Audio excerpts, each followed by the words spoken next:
What's up, everybody? It's Will with Backcountry Live, coming at you with some exciting news about the all-new CRF450 that's finally been released. I know there's been a lot of hype about it, some little sneak peeks here and there, but it's finally here, so stay tuned and check it out. Also, if you haven't yet, get entered to win our 2020 KTM Free Ride EXC. Head over to bclmtn.com and get entered. We're on the final weeks. It's one of my favorite bikes, so don't miss your chance to get your hands on it.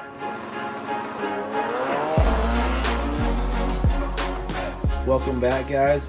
The wait's finally over. I know I'm excited. I don't know about you guys, but these all new 2021 CRF 450s are pretty sick. They're completely redesigned from the ground up. It's not even the same bike anymore. I'm excited to see how it turns out, and let's get into some details. So first off, it looks like their main focus was to fix their cornering feel to get in and out of corners as fast as possible. They made a lighter, narrower frame. They shaved over 1.5 pounds lighter than the previous model, which is pretty insane if you think about weight savings in the moto industry. They've got a narrower swing arm just to kind of go in conjunction with the new frame. Something super exciting to me is they've got a hydraulic clutch on them finally. I've always loved the feel of a hydraulic clutch. You can't beat the consistency. You're not having to adjust it on the fly. You just go. You know, it's the same every single time you pull it. They've got a new clutch assembly, which is pretty cool because they've added a whole nother clutch plate, which is going to be way more consistent feel. It's going to have more drive. Also with the hydraulic clutch, it's going to be a smoother feel, so you can get the traction where you need it a lot faster. They also put a stiffer spring on there, which you'd think is going to make it stiffer, but the hydraulic clutch actually takes that away and makes it even lighter than the original clutch pull, but you're actually going to have better clamping force. They've added a whole new air box. You can actually access the air filter from the left number plate, which is really nice. You don't have to take the seat off anymore. There's no more rubber gasket where it interfaces with the intake boot, so you can get it in and out. It's supposed to make it faster and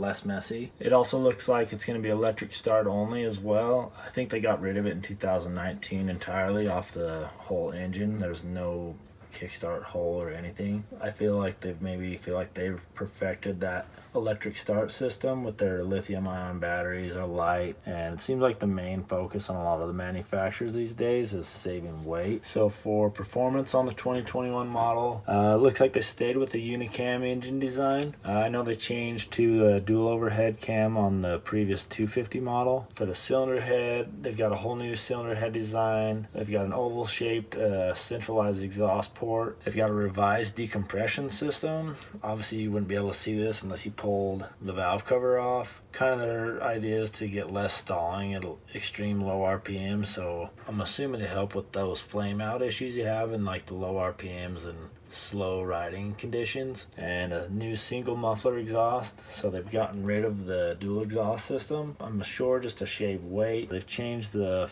injector body position from 30 to 60 degrees, says to spray back towards the throttle butterfly. The engine gets a cooler, denser fuel charge for more power and better torque. They've got a dual spray injector settings. This way they can get increased fuel atomization without adding weight and complexity of a second injector. With that better fuel atomization, they're claiming to get better mid-range and over rev. The cylinder head layout, still have your finger follower rocker design. The cylinder head remains one of the most efficient as far as their single unicam. They've got a skid plate to offer that lower frame protection right from the box. You don't have to go buy one. They're still running the Dunlop MX33 tires. As far as the new Works Edition, they did bring that back for 2021. They've got their limited edition graphic kits from Throttle Jockey with the matching seat cover. It does have the upgraded DID Dirt Star wheel. It has the exclusive Yoshimura exhaust system with the titanium header, so it is a full exhaust system. They've got the nitride coated lower fork legs and shock shaft, revalve suspension, the RK Gold chain, special ECU settings, and black triple clamps to give it that kind of tricked out factory feel. So guys, check this out. Even with the whole new redesign, they still launched the RX, which I'm super excited about. They put a lot of fine details into this bike that look pretty awesome. Some of the exclusive features for the RX. They have a 260mm front brake. They've got a new resin fuel tank with a 2.1 gallon capacity. That'll be huge when you're going on those longer rides. They've also incorporated the HRC launch control on the RX, which is pretty cool. So you can just hold the thing wide open, let the clutch out, and the bike will kind of do the rest as far as the throttle control. Some of the other cool features, they came out with factory hand guards, which is really nice for the off-road world. New seat. They've made the bolts in the front of the seat so it's easier to take it off and service. They put a kickstand on it, which is really nice, so you're not trying to find a tree to lean it up or lay your bike on the ground. You got that built-in kickstand. And without the dual exhaust, they've actually got more room so you can tuck it up in out of the way. It's not be dangling off the side. They also have 18-inch rear wheel, and on the RX they're going to be running the Geomax